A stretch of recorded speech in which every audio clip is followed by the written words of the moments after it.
എല്ലാവർക്കും നമസ്കാരം. നമ്മളിന്ന് ഡിസ്കസ് ചെയ്യാൻ പോകുന്നത് കോസ്റ്റ് എസ്റ്റിമേഷനെ കുറിച്ചിട്ടാണ്. കോസ്റ്റ് എസ്റ്റിമേഷൻ എന്താണെന്ന് മനസ്സിലാക്കാൻ വേണ്ടി നിങ്ങൾ ജസ്റ്റ് ഒന്ന് ഇമാജിൻ ചെയ്ത് നോക്കും, നിങ്ങളൊരു കമ്പനിയുടെ CEO ആണെന്ന്. അപ്പോൾ നിങ്ങൾ നിങ്ങളുടെ മാനുഫാക്ചറിങ് ഫെസിലിറ്റി എക്സ്പാൻഡ് ചെയ്യാൻ പോവുകയാണ്, അല്ലെങ്കിൽ നിങ്ങളൊരു പുതിയൊരു പ്രൊജക്റ്റിലേക്ക് കടക്കാൻ പോവുകയാണ്. അപ്പോൾ നിങ്ങളുടെ ടേബിളിലേക്ക് കുറേ പ്രപ്പോസൽസ് വരുമല്ലോ. അതിൽ നിന്ന് ഏത് പ്രപ്പോസൽ സെലക്ട് ചെയ്യണം, അല്ലെങ്കിൽ ഈ പ്രൊജക്റ്റുമായി ഞാൻ മുന്നോട്ട് പോകണോ എന്ന് തീരുമാനിക്കുന്ന ഏറ്റവും ഇമ്പോർട്ടൻ്റ് ആയിട്ടുള്ള ഫാക്ടർ എന്തായിരിക്കും? ഡെഫിനറ്റ്ലി നിങ്ങൾ ഇതിൽ എത്ര പൈസ മുടക്കണം എന്നായിരിക്കും. നിങ്ങളുടെ ഫിക്സ്ഡ് ക്യാപിറ്റൽ ഇൻവെസ്റ്റ്മെന്റ് എത്രയായിരിക്കും പ്രൊജക്റ്റിന് വേണ്ടത് എന്നായിരിക്കും. അത് നിങ്ങൾക്ക് സാറ്റിസ്ഫൈ ആണെങ്കിൽ മാത്രമേ നിങ്ങൾക്ക് മുന്നോട്ട് പോകാൻ പറ്റുള്ളൂ. ആ ഇൻവെസ്റ്റ്മെന്റിന്, ആ കോസ്റ്റിന് എസ്റ്റിമേറ്റ് ചെയ്യുന്നതിനെയാണ് നമ്മൾ കോസ്റ്റ് എസ്റ്റിമേഷൻ എന്ന് പറയുന്നത്. ആ എസ്റ്റിമേറ്റിന് കോസ്റ്റ് എസ്റ്റിമേറ്റ് എന്ന് മനസ്സിലായല്ലോ. ഈ കോസ്റ്റ് എസ്റ്റിമേഷൻ ബ്രോഡ്ലി നമ്മൾ രണ്ടായിട്ട് ഡിവൈഡ് ചെയ്തിട്ടുണ്ട്. ആദ്യത്തെ നമ്മൾ ഗ്രാസ് റൂട്ട് എസ്റ്റിമേറ്റ് എന്നാണ് പറയുക, രണ്ടാമത്തെ ബാറ്ററി ലിമിറ്റ് എസ്റ്റിമേറ്റ് എന്നാണ് പറയുക. അപ്പോൾ ഗ്രാസ് റൂട്ട് എന്ന് പറഞ്ഞാൽ നിങ്ങൾ കേട്ടിട്ടുണ്ടാവും, റിഫൈനറീസിലൊക്കെ പോകുമ്പോൾ ഗ്രാസ് റൂട്ട് റിഫൈനറി എന്നൊക്കെ. അത് നിങ്ങൾ എല്ലാം ഫസ്റ്റ് നിന്ന് സ്റ്റാർട്ട് ചെയ്യണം, എല്ലാം ബേസിൽ നിന്ന് സ്റ്റാർട്ട് ചെയ്യണം. നിങ്ങൾക്ക് അവിടെ സൈറ്റ് ഇല്ല, യൂട്ടിലിറ്റീസ് അവൈലബിൾ അല്ല, സർവീസസ് ഇല്ല, റോഡ്സ് ഇല്ല, റെയിൽസ് ഒന്നുമില്ല. എല്ലാം നിങ്ങൾ ഒന്നിൽ നിന്ന് സ്റ്റാർട്ട് ചെയ്യുന്ന ഒരു മാനുഫാക്ചറിങ് ഫെസിലിറ്റീനെ ആ കോസ്റ്റിന്റെ എസ്റ്റിമേഷനാണ് നമ്മൾ ഗ്രാസ് റൂട്ട് എസ്റ്റിമേറ്റ് എന്ന് പറയുന്നത്.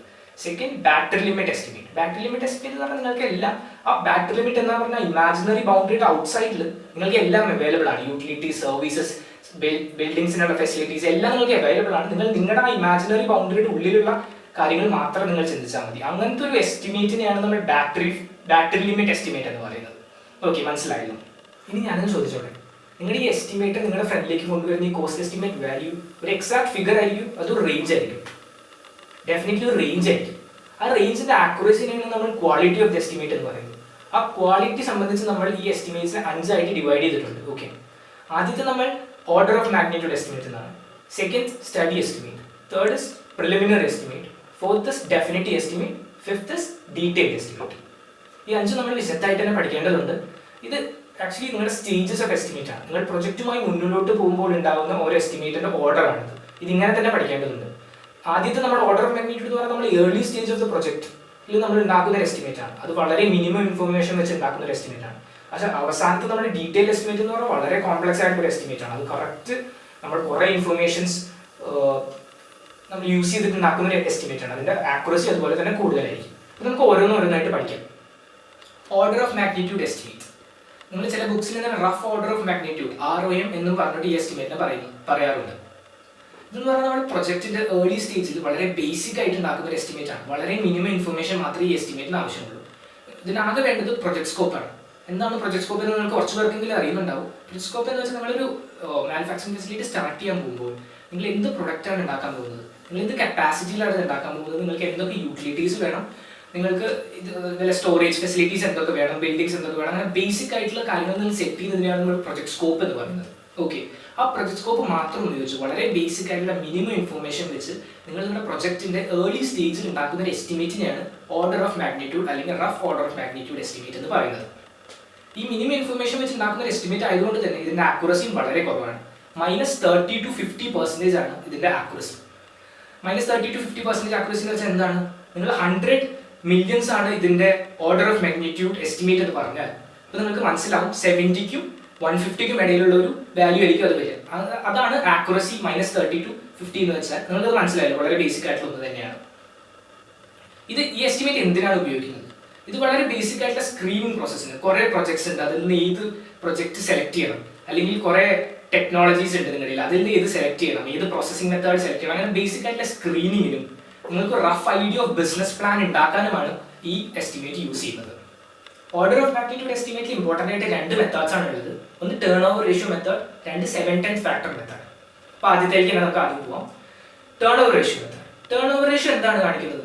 നിങ്ങൾ ഒരു ഫിക്സ്ഡ് ക്യാപിറ്റൽ ഇൻവെസ്റ്റ്മെന്റ് നടത്തുന്നത് കൊണ്ട് നിങ്ങൾക്ക് ആ ഇൻവെസ്റ്റ്മെന്റ് വെച്ച് നിങ്ങൾക്ക് എത്ര സെയിൽസ് ഉണ്ടാക്കാൻ പറ്റും എന്നാണ് ടേൺ ഓവർ റേഷ്യോ കാണിച്ചു തരുന്നത്. അപ്പോൾ നിങ്ങൾ ടേൺ ഓവർ റേഷ്യോ എന്നത് ഒരു പ്രോസസ് സ്പെസിഫിക് ആണ്. നിങ്ങളുടെ പ്ലാന്റിൽ എത്ര എക്യുപ്മെന്റ്സ് ഉണ്ട്, അല്ലെങ്കിൽ നിങ്ങളുടെ പ്ലാന്റ് ഓപ്പറേറ്റ് ചെയ്യുന്നത് പ്രഷർ, ടെമ്പറേച്ചർ എത്രയാണ്, അതിനനുസരിച്ച് നിങ്ങളുടെ ക്യാപിറ്റൽ ഇൻവെസ്റ്റ്മെന്റ് കൂടി മാറുമല്ലോ. അപ്പോൾ അതിനനുസരിച്ച് പ്രോസസ് സ്പെസിഫിക് ആയിട്ടുള്ള ഒന്നാണ് ടേൺ ഓവർ റേഷ്യോ. അപ്പോൾ ഞാൻ ഓൾറെഡി പറഞ്ഞു, ഓർഡർ ഓഫ് മാഗ്നിറ്റ്യൂഡിന് ആകെ വേണ്ടത് പ്രൊജക്ട് സ്കോപ്പ് മാത്രമാണ്. ഇപ്പോൾ പ്രൊജക്ട് സ്കോപ്പിൽ നമ്മൾ ഓൾറെഡി പ്രൊഡക്റ്റും കപ്പാസിറ്റി ഡിഫൈൻ ചെയ്ത് കഴിഞ്ഞു. ഇപ്പോൾ പ്രൊഡക്റ്റ് നമ്മൾ ഡിസൈഡ് ചെയ്ത് കഴിഞ്ഞാൽ നമുക്ക് അതിന് ടേൺ ഓവർ റേഷ്യോ ഡെഫിനറ്റ്ലി കിട്ടും. കപ്പാസിറ്റിന്ന് നമുക്ക് എന്ത് കിട്ടും? സെയിൽസ് എത്രയാണെന്ന് പറയാൻ പറ്റും. അപ്പോൾ അത് 2 സബ്സ്റ്റിറ്റ്യൂട്ട് ചെയ്ത് നമുക്ക് ഡെഫിനറ്റ്ലി ക്യാപിറ്റൽ ഇൻവെസ്റ്റ്മെന്റ് എത്രയാണെന്ന് കണ്ടുപിടിക്കാൻ പറ്റും. ഇത്രയും സിമ്പിൾ ആയിട്ടുള്ള ഒരു മെത്തേഡാണ് turn over ratio method. Next 7/10 factor method. നമ്മൾ മുന്നേ വില്യംസ് വില്യം 6-10 റൂൾ ഡിസ്കസ് ചെയ്തപ്പോൾ പറഞ്ഞിരുന്നത് കോസ്റ്റ് എങ്ങനെ സൈസ് ആയിട്ട് മാറുന്നു എന്നാണ്. ഇവിടെ കപ്പാസിറ്റി ആയിട്ട് എങ്ങനെ മാറുന്നു എന്ന് പറയുന്നതാണ് 7-10 റൂൾ മെത്തേഡ്. ഓക്കെ, സേ നിങ്ങളൊരു അമോണിയ പ്ലാന്റ് ആണ് നിങ്ങൾ ഉണ്ടാക്കാൻ പോകുന്നത്. അതിന് 100 ആണ് നിങ്ങളുടെ കപ്പാസിറ്റി എങ്കിൽ അതിനുള്ള കോസ്റ്റ് നിങ്ങൾക്ക് അറിയാം. അപ്പൊ 200 കപ്പാസിറ്റി ആണ് നിങ്ങൾ ഉണ്ടാക്കാൻ പോകുന്നതെങ്കിൽ അതിന് എത്ര കോസ്റ്റ് വരും എന്ന് കണ്ടുപിടിക്കാൻ പറ്റുന്ന ഒരു എസ്റ്റിമേഷൻ മെത്തേഡാണ് 7-10 ഫാക്ടർ മെത്തേഡ്. അത് പറയുന്നത് ഈ കോസ്റ്റ് മാറുക നമ്മുടെ കപ്പാസിറ്റി റേഷ്യോ റേസ് ടു 0.7 ആയിരിക്കും. ക്ലിയർ ആയിരുന്നു. സെക്കൻഡ് ടൈപ്പ് ഓഫ് എസ്റ്റിമേറ്റ് അല്ലെങ്കിൽ സെക്കൻഡ് സ്റ്റേജ് ഓഫ് എസ്റ്റിമേറ്റ് ആണ് സ്റ്റഡി എസ്റ്റിമേറ്റ്. അപ്പോൾ നമ്മൾ order of magnitude estimate discuss ചെയ്തപ്പോൾ പറഞ്ഞു അത് വെറും പ്രൊജക്ട് സ്കോപ്പ് മാത്രം ഉപയോഗിച്ച് വളരെ മിനിമം ഇൻഫർമേഷൻ മാത്രം ഉപയോഗിച്ച് ഉണ്ടാക്കുന്ന ഒരു എസ്റ്റിമേറ്റ് ആണ്. നമ്മളിവിടെ സ്റ്റഡി എസ്റ്റിമേറ്റിലേക്ക് വരുമ്പോൾ നമ്മുടെ കയ്യിൽ കുറച്ചും കൂടി ഡേറ്റ് ഉണ്ട്, അല്ലെങ്കിൽ നമ്മൾ കുറച്ചും കൂടി ഡേറ്റ് ഡെവലപ്പ് ചെയ്ത് ഉണ്ടാക്കുന്ന ഒരു എസ്റ്റിമേറ്റ് ആണ് സ്റ്റഡി എസ്റ്റിമേറ്റ്. അതുകൊണ്ട് തന്നെ ഇതിന്റെ ആക്യുറസി കുറച്ചുകൂടി കൂടുതലാണ്. ഇതിന്റെ ആക്യുറസി -30 to 40% ആണ് ആക്യുറസി. ഇനി ആക്യുറസി എന്താണെന്ന് പറയേണ്ടല്ലോ, ഓൾറെഡി നമുക്ക് എല്ലാവർക്കും മനസ്സിലായതാണ്. ഇനി ഇതിൽ എന്തൊക്കെ ഡേറ്റ് ആണ് നമുക്ക് വേണ്ടത് നോക്കാം. നിങ്ങളുടെ കയ്യിൽ ഒരു പ്രിലിമിനറി മെറ്റീരിയൽ ബാലൻസ് വേണം നിങ്ങളുടെ കയ്യിൽ. പിന്നെ ഒരു റഫ് ഐഡിയ വേണം നിങ്ങളുടെ എക്യുപ്മെന്റ് സൈസ് എന്തായിരിക്കും, നിങ്ങളുടെ യൂട്ടിലിറ്റി ക്വാണ്ടിറ്റി എന്തായിരിക്കും എന്നതിനെ കുറിച്ച് ഒരു റഫ് ഐഡിയ വേണം. നിങ്ങളുടെ പ്രോസസ് ഫ്ലോ എങ്ങനെയായിരിക്കും അതിനെ കുറിച്ചൊരു റഫ് സ്കെച്ച് നിങ്ങളുടെ കയ്യിൽ വേണം. പിന്നെ നിങ്ങൾക്ക് വേണ്ട ബിൽഡിംഗ് സ്ട്രക്ചേഴ്സ് ഇതിനെ കുറിച്ചിട്ടൊക്കെ റഫ് ഐഡിയ നിങ്ങളുടെ കയ്യിൽ വേണം. ഇത്രയും കാര്യങ്ങൾ മാത്രം ഉപയോഗിച്ച് ഉണ്ടാക്കുന്ന ഒരു എസ്റ്റിമേറ്റ് ആണ് സ്റ്റഡി എസ്റ്റിമേറ്റ്. ഇതിൽ കുറെ മെത്തേഡ്സ് ഇതിന്റെ അടിയിൽ വരുന്നുണ്ട്. ലാങ്സ് മെത്തേഡ്, ഹാൻ മെത്തേഡ്, അങ്ങനെ കുറെ മെത്തേഡ്സ് ഉണ്ട്. ഈ പേര് കേട്ട് പേടിക്കേണ്ട ആവശ്യമില്ല. ഇത് നമ്മുടെ സിലബസിൽ സ്പെസിഫിക് ആയിട്ട് എടുത്ത് പറഞ്ഞിട്ടുള്ള എസ്റ്റിമേറ്റ്സ് ആണ്, എസ്റ്റിമേഷൻ ടെക്നിക്സ് ആണ്. അതുകൊണ്ട് തന്നെ നമ്മൾ വിശദമായിട്ട് തന്നെ നെക്സ്റ്റ് വീഡിയോസിലൊക്കെ പഠിക്കുന്നതായിരിക്കും. ഓക്കെ, അപ്പോൾ നമുക്ക് തേർഡ് ടൈപ്പ് ഓഫ് എസ്റ്റിമേറ്റ് അല്ലെങ്കിൽ തേർഡ് സ്റ്റേജ് ഓഫ് എസ്റ്റിമേറ്റിലേക്ക് പോകാം. അതാണ് പ്രിലിമിനറി എസ്റ്റിമേറ്റ്. ഇതെന്ന് പറഞ്ഞാൽ നമ്മൾ കുറച്ചും കൂടി ഫ്രണ്ടിലേക്ക് എത്തി. ഇതിന്റെ യൂസ് എന്താണെന്ന് തന്നെ ആദ്യം പറയാം. ഇത് നമ്മൾ ഇത്രയും വന്ന വഴി ഇത് കറക്റ്റ് ആണ്. നമുക്ക് ഇപ്പോൾ ഈ പ്രിലിമിനറി എസ്റ്റിമേറ്റ് വഴി നമ്മൾ പ്രെഡിക്റ്റ് ചെയ്യുന്ന എസ്റ്റിമേറ്റ് നിങ്ങൾക്ക് സാറ്റിസ്ഫാക്ടറി ആണോ അല്ലെങ്കിൽ നിങ്ങൾ തിരിച്ചു പോകണമെന്ന് തീരുമാനിക്കുന്ന ഒരു എസ്റ്റിമേറ്റ് ആണ്.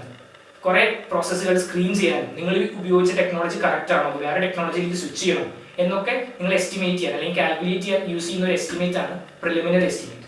ഇതിന്റെ ആക്യുറസി കുറച്ചും കൂടി കൂടുതലാണ്. ആക്യുറസി -15 to 25% ആണ് ഇതിന്റെ ആക്യുറസി. ഇനി ഇതിൽ എന്തൊക്കെ ഡേറ്റ് ആണ് നമുക്ക് വേണ്ടത് നോക്കാം. ഒന്ന്, നിങ്ങളുടെ കയ്യിൽ പ്രിലിമിനറി ആയിട്ടുള്ള ഹീറ്റ് ബാലൻസ് വേണം. പിന്നെ ജനറൽ അറേഞ്ച്മെന്റ് ഓഫ് എക്യുപ്മെന്റ്സ്. നമ്മൾ സ്റ്റഡിയിൽ വെറും എക്യുപ്മെന്റ് സൈസും അതിന്റെ അറേഞ്ച്മെന്റിനെ കുറിച്ച് ഒരു റഫ് ഐഡിയ ആണ്. ഇവിടെ ജനറൽ അറേഞ്ച്മെന്റ് നിങ്ങളുടെ കയ്യിൽ വേണം. ഓക്കെ, പിന്നെ നിങ്ങളുടെ കയ്യിൽ ഒരു പ്രിലിമിനറി ആയിട്ടുള്ള ഫ്ലോ സ്കെച്ച് നിങ്ങളുടെ കയ്യിൽ വേണം. നിങ്ങളുടെ സൈറ്റിൽ സർവേ ചെയ്തിട്ടുണ്ടായിരിക്കണം. ജിയോ ടെക്നിക്കൽ റിപ്പോർട്ട് വേണം. സോയിൽ റിപ്പോർട്ട് നിങ്ങളുടെ കയ്യിൽ വേണം. നിങ്ങളുടെ കയ്യിൽ നിങ്ങൾ ഉപയോഗിക്കുന്ന ഇൻസ്ട്രുമെന്റേഷന്റെ ഒരു പ്രിലിമിനറി ലിസ്റ്റ് നിങ്ങളുടെ കയ്യിൽ വേണം. നിങ്ങളുടെ ഇൻസുലേഷന്റെ ഒരു റഫ് സ്പെസിഫിക്കേഷൻ വേണം. അങ്ങനെ കുറച്ചും കൂടി ഡേറ്റാസ് ഇതിൽ കൂടുതലാണ്. അങ്ങനെ ഇത്രയും ഡേറ്റ് ഉപയോഗിച്ച് ഉണ്ടാക്കുന്ന ഒരു എസ്റ്റിമേറ്റ് ആണ് പ്രിലിമിനറി എസ്റ്റിമേറ്റ്. ഇതിലുള്ള മെത്തേഡ്സ്, ഇതിലും കുറെ മെത്തേഡ്സ് ഉണ്ട്. ചിൽറ്റഡ് മെത്തേഡ്, മില്ലർ മെത്തേഡ്, അങ്ങനെ കുറെ മെത്തേഡ്സ്. ഇതും നമ്മൾ സബ്സിക്വന്റ് വീഡിയോസ് നമ്മൾ ഓരോന്ന് എടുത്തിട്ട് ഡിസ്കസ് ചെയ്യുന്നതായിരിക്കും. ഫോർത്ത് ടൈപ്പ് ഓഫ് എസ്റ്റിമേറ്റ് ആണ് ഡെഫിനിറ്റീവ് എസ്റ്റിമേറ്റ്. നമ്മൾ പ്രിലിമിനറി എസ്റ്റിമേറ്റ് പഠിച്ചപ്പോൾ പറഞ്ഞു അതിൽ വേണ്ടതെല്ലാം പ്രിലിമിനറി ലിസ്റ്റ് ഓഫ് ഡേറ്റാസ് ആണ് അല്ലേ. ഇത് കുറച്ചുകൂടി എഞ്ചിനീയർ ടൈപ്പ് ഓഫ് ഡേറ്റ ഉപയോഗിച്ച് ഉണ്ടാക്കുന്നതാണ് ഡെഫിനിറ്റീവ് എസ്റ്റിമേറ്റ്. ഇപ്പോൾ നമുക്ക് ഇതിൽ വേണ്ട ഡേറ്റാസ് എന്തൊക്കെയാണെന്ന് വെച്ചാൽ നമുക്ക് ആദ്യം വേണ്ടത് എഞ്ചിനീയർഡ് പ്രോസസ് ഫ്ലോ വേണം. എഞ്ചിനീയർഡ് ലിസ്റ്റ് ഓഫ് നിങ്ങളുടെ ഇൻസ്ട്രുമെന്റേഷൻസിന്റെ എല്ലാം ഒരു എഞ്ചിനീയർഡ് ലിസ്റ്റ് വേണം. എഞ്ചിനീയർഡ് ഹീറ്റ് ബാലൻസ് വേണം. നിങ്ങളുടെ എക്യുപ്മെന്റ്സിന്റെ എല്ലാം എഞ്ചിനീയർഡ് സ്പെസിഫിക്കേഷൻസ് വേണം. നിങ്ങളുടെ എല്ലാ ബിൽഡിംഗ്സിന്റെയും സ്ട്രക്ചേഴ്സിന്റെ ഒരു എഞ്ചിനീയർഡ് ഡേറ്റിംഗ് സ്പെസിഫിക്കേഷൻസ് വേണം. നിങ്ങളുടെ വെസൽസ്, എല്ലാ സ്റ്റോറേജ് വെസൽസിന്റെയും ഡേറ്റാ ഷീറ്റ്സ് വേണം. പിന്നെ നിങ്ങൾ കുറച്ചുകൂടി കൺട്രോൾ സൈഡ് കൂടി നമുക്ക് വേണ്ട സേഫ്റ്റി ഇന്റർലോക്സും കൺട്രോളും അതിന്റെ വർക്കിങ്ങും അതിനെ കുറിച്ചിട്ടൊരു പ്രിലിമിനറി ലിസ്റ്റ് നമ്മുടെ കയ്യിൽ വേണം. ഇത്രയും കുറച്ചും കൂടി കോംപ്ലിക്കേറ്റഡ് ആണ്, കുറച്ചുകൂടി എഞ്ചിനീയർഡ് ആയ ഡേറ്റ് ഉപയോഗിച്ച് ഉണ്ടാക്കുന്നതാണ് ഡെഫിനിറ്റീവ് എസ്റ്റിമേറ്റ്. അതുകൊണ്ട് തന്നെ ഇതിന്റെ ആക്യുറസി കുറച്ചുകൂടി കൂടുതലാണ്. ആക്യുറസി -10 to 20% ആണ് ഇതിന്റെ ആക്യുറസി. ഇതിൽ വരുന്ന ടെക്നിക്സ് എന്നൊക്കെ പറഞ്ഞാൽ Hirsch and glacier method, ഗൂത്രി method, ഇതൊക്കെയാണ് ഇതിന്റെ അടിയിൽ വരുന്ന എസ്റ്റിമേഷൻ ടെക്നിക്സ്. അതിനെ കുറിച്ചൊക്കെ നമ്മൾ നെക്സ്റ്റ് വീഡിയോസിൽ വിശദമായിട്ട് ഡിസ്കസ് ചെയ്യുന്നതായിരിക്കും. നമുക്ക് ഫിഫ്ത്ത് വൺ, ഏറ്റവും കോംപ്ലിക്കേറ്റഡ് അല്ലെങ്കിൽ ഏറ്റവും അവസാനത്തെ എസ്റ്റിമേഷൻ സ്റ്റേജ് ഓഫ് എസ്റ്റിമേഷനിലേക്ക് പോകാം. അതിന്റെ പേര് ഡീറ്റെയിൽഡ് എസ്റ്റിമേറ്റ് ആണ്. അതിന്റെ പേര് പോലെ തന്നെയാണ്, അതിലെല്ലാം ഡീറ്റെയിൽഡ് ആയിട്ടാണ്. നമുക്ക് ഒരു detailed drawing of all buildings and structures വേണം. നിങ്ങളുടെ ഡീറ്റെയിൽഡ് അറേഞ്ച്മെന്റ് ഓഫ് എക്യുപ്മെന്റ്സ് വേണം. ഡീറ്റെയിൽ ലിസ്റ്റ് ഓഫ് ഇൻസ്ട്രുമെന്റേഷൻ വേണം. ഡീറ്റെയിൽ ലിസ്റ്റ് ഓഫ് ഇന്റർബോക്സ് വേണം. ഡീറ്റെയിൽ ലിസ്റ്റ് ഓഫ് മോട്ടോഴ്സ് വേണം. എല്ലാ ഇലക്ട്രിക്കൽസിന്റെയും ഒരു ഡീറ്റെയിൽഡ് സ്പെസിഫിക്കേഷൻസ് വേണം. ഡീറ്റെയിൽഡ് ഡ്രോയിങ്സ് വേണം. Detailed drawings of utilities and services വേണം. അങ്ങനെ എല്ലാം ഡീറ്റെയിൽഡ് ആയ, അങ്ങനെ ഫുള്ളി കോംപ്ലിക്കേറ്റഡ് ആയിട്ടുള്ള ഡീറ്റെയിൽസ് ഉപയോഗിച്ച് ഉണ്ടാക്കുന്നതാണ് ഡീറ്റെയിൽഡ് എസ്റ്റിമേറ്റ്. അതുകൊണ്ട് തന്നെ ഇതിന്റെ ആക്യുറസി 5 to 20% ആണ്. അത്രയും ആക്യുറേറ്റ് ആയിട്ടുള്ള എസ്റ്റിമേറ്റ് ആണ് ഡീറ്റെയിൽഡ് എസ്റ്റിമേറ്റ്. ഇതിലുള്ള methods Richardson rapid method, code of കണ്ടിക്സ്, ഈ രണ്ടെണ്ണമാണ് ഇതിലുള്ള ഏറ്റവും ഇമ്പോർട്ടൻ്റ് ആയിട്ടുള്ള മെത്തേഡ്സ്. ഈ ടെക്നിക്സ് നമ്മൾ ഡിസ്കസ് ചെയ്യുന്നതായിരിക്കും. അപ്പോൾ ഇതിൽ കുറച്ച് പേർക്കെങ്കിലും ഇത്രയധികം ഡേറ്റാസ് എങ്ങനെയാണ് ഓർത്ത് വെക്കുന്നത് എന്നുള്ളൊരു കൺഫ്യൂഷൻ ഉണ്ടായിരിക്കും. എന്നെ കൊണ്ട് ഇതൊക്കെ പറ്റുമോ? ആക്ച്വലി ഇത് അത്ര കോംപ്ലിക്കേറ്റഡ് അല്ല. നിങ്ങൾ ഇതിന്റെ ഹൈറാർക്കി വെച്ച് ചിന്തിച്ചാൽ മതി. നമ്മൾ ആദ്യം പഠിച്ചത് ഓർഡർ ഓഫ് മാഗ്നിറ്റ്യൂഡിൽ ആകെ പ്രൊജക്ട് സ്കോപ്പ് മാത്രമേ ഉള്ളൂ. നമ്മൾ സെക്കൻഡ് എത്തിയിട്ട് സ്റ്റഡി എസ്റ്റിമേറ്റ് വന്നപ്പോൾ അതിലെല്ലാം റഫ് ലിസ്റ്റ് ആയിരുന്നു അല്ലേ.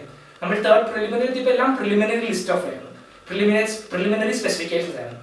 ഫോർത്ത് ഡെഫിനറ്റീവ് എത്തിയപ്പോൾ നമുക്ക് എല്ലാം എഞ്ചിനീയർ സ്പെസിഫിക്കേഷൻസ്, എഞ്ചിനീയർ ഡേറ്റാസ് ആണ് പ്രൊഡ്യൂസ് ചെയ്യുന്നത്. ഫിഫ്ത്ത് ഡീറ്റെയിൽ എത്തിയപ്പോൾ എല്ലാം ഡീറ്റെയിൽഡ് ആയിട്ടുള്ള ഡീറ്റെയിൽ ഡ്രോയിങ്സ് ഉപയോഗിച്ച് ഉണ്ടാക്കുന്ന ഒരു എസ്റ്റിമേറ്റ് ആണ് ഡീറ്റെയിൽഡ് എസ്റ്റിമേറ്റ്. അപ്പോൾ അങ്ങനെ ആലോചിച്ച് കഴിഞ്ഞാൽ എല്ലാം ഒരു പോയിന്റ് മിസ് ചെയ്യാത്തതാണെങ്കിൽ എല്ലാം തിരിച്ച് പേപ്പറിൽ റീപ്രൊഡ്യൂസ് ചെയ്യാൻ പറ്റുന്നതായിരിക്കും. അപ്പോൾ ജസ്റ്റ് നമ്മൾ ഇതിൽ ഡിസ്കസ് ചെയ്തത് എന്താണ് കോസ്റ്റ് എസ്റ്റിമേറ്റ് എന്നും ഡിഫറെന്റ് ടൈപ്സ് ഓഫ് എസ്റ്റിമേറ്റ് എന്താണെന്നാണ്. ഇനി ഇതിൽ ഉപയോഗിക്കുന്ന ടെക്നിക്സ് നമ്മൾ ആകെ ഓർഡർ ഓഫ് മാഗ്നിറ്റ്യൂഡ് മാത്രമേ ഇതിൽ ഡിസ്കസ് ചെയ്തിട്ടുള്ളൂ. ബാക്കിയുള്ള എസ്റ്റിമേറ്റിന്റെ മെത്തേഡ്സ് അല്ലെങ്കിൽ ടെക്നിക്സ് ഒക്കെ നമ്മൾ ഇത് കഴിഞ്ഞ് വരുന്ന വീഡിയോസിൽ ഡിസ്കസ് ചെയ്യുന്നതായിരിക്കും. Thank you.